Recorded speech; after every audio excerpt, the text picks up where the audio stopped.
Salam berjumpa kembali Bapak Ibu, saudara-saudariku yang terkasih.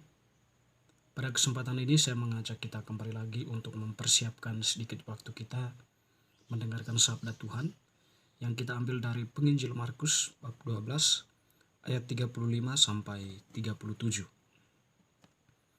Hubungan antara Yesus dan Daud. Pada suatu kali ketika Yesus mengajar di Bait Allah, ia berkata, "Bagaimana ahli-ahli Taurat dapat mengatakan bahwa Mesias adalah anak Daud?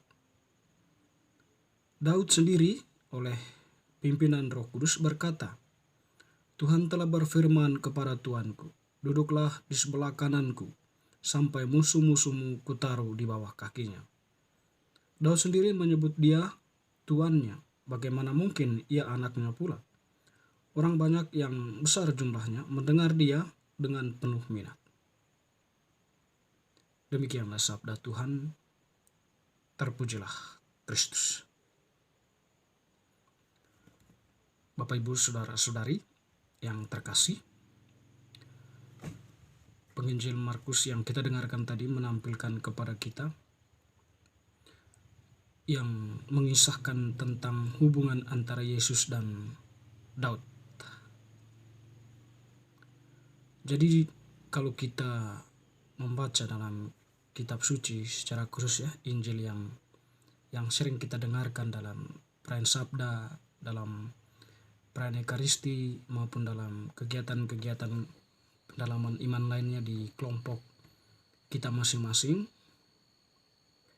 Jadi kita mendengar mengisahkan ya tentang bagaimana posisi Daud dalam hubungannya dengan Yesus ya. Dalam silsilah Yesus Kristus ya, bagaimana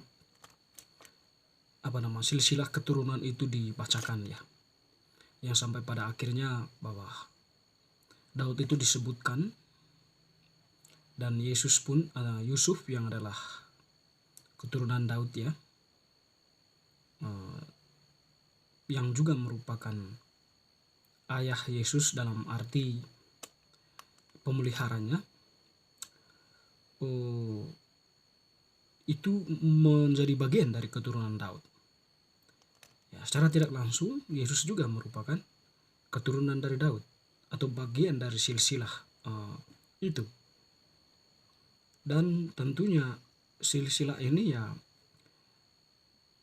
juga dibicarakan ya di dalam kitab Perjanjian Lama, kitab-kitab para nabi ya. Bagaimana dikatakan di sana ya, nanti Daud itu atau akan ada raja ya, yang akan berkuasa ya untuk selama-lamanya, dan kekuasaannya tidak akan berkesudahan. Tentu di sini mau menggambarkan bagaimana Yesus Kristus itu nanti menempati posisi Daud ya. Namun tidak berarti Daud itu disejajarkan dengan Yesus. Di sini lebih dipahami sebagai Yesus yang adalah Allah semesta alam. Dia memerintah dari tahta Daud, arti tahta sebuah tahta sebuah tahta yang mulia ya, yang dimana di situ Yesus memerintah kerajaan Allah dalam semangat kebenaran atau dalam semangat Allah ya, Allah sendiri, dimana dia memerintah dalam kebenaran, mengajarkan banyak orang untuk senantiasa berpihak atau meresapi kebenaran itu sendiri dalam kehidupan mereka. Tentu kita kenal Daud itu sebagai tokoh atau sosok yang setia kepada Allah, itu melaksanakan apa yang dikatakan Allah padanya, meskipun di satu sisi dia sebagai manusia yang tidak sempurna, terkadang jatuh dalam kesalahan-kesalahan tertentu, namun dia tidak terjebak sepenuhnya atau tidak jatuh terus. Dia bangkit kembali, berusaha untuk bangkit dan kembali dirangkul oleh Allah sendiri. Jadi hubungan itu ya di satu sisi ya silsilah itu ya. Lalu kemudian ketika malaikat Gabriel memberikan atau datang kepada Maria ya, lalu mengatakan suatu peristiwa ya, di mana Maria akan mengandung dan melahirkan seorang anak laki-laki, dan dia itu dari keturunan Daud juga tentunya, di mana di sana dikatakan,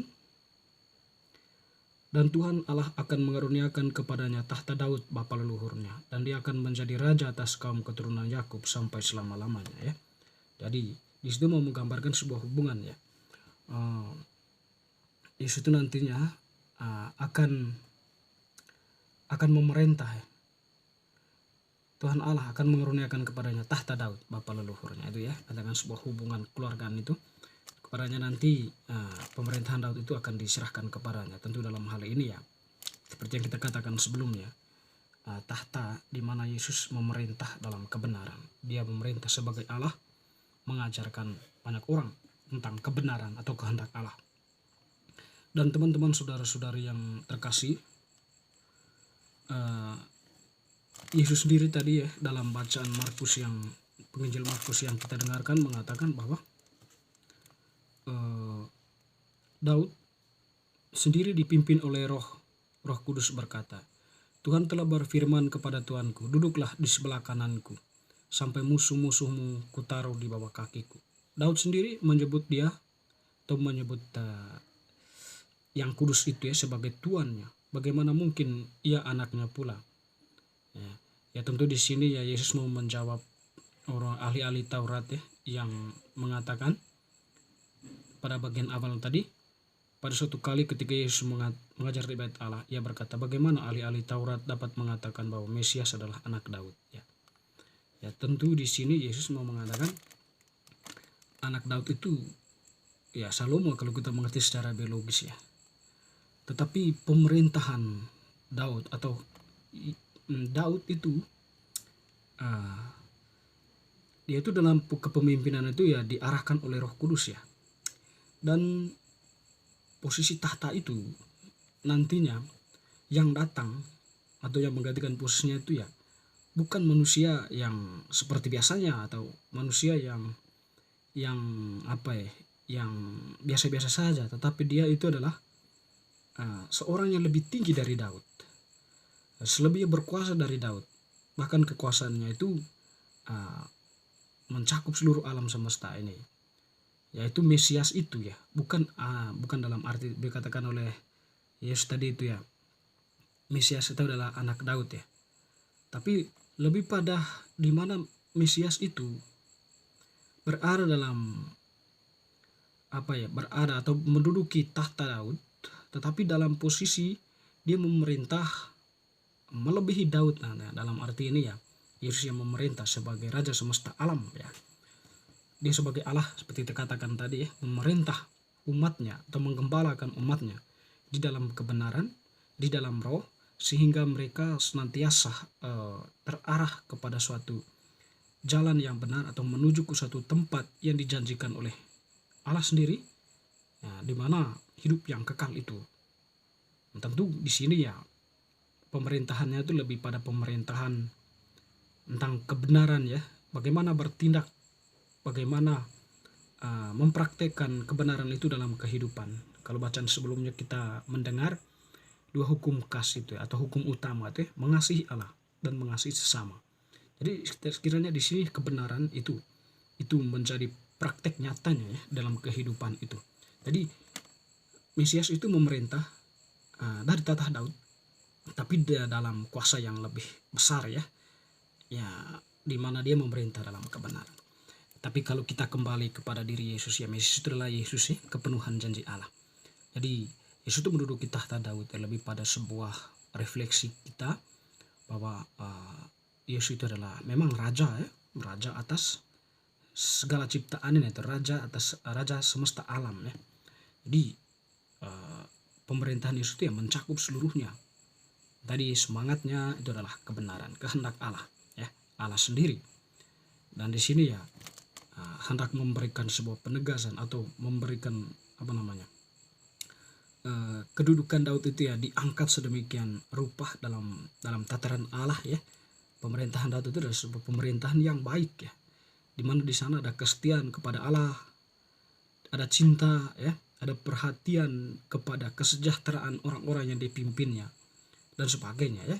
Sehingga itu yang dikedepankan dari hubungan ini ya.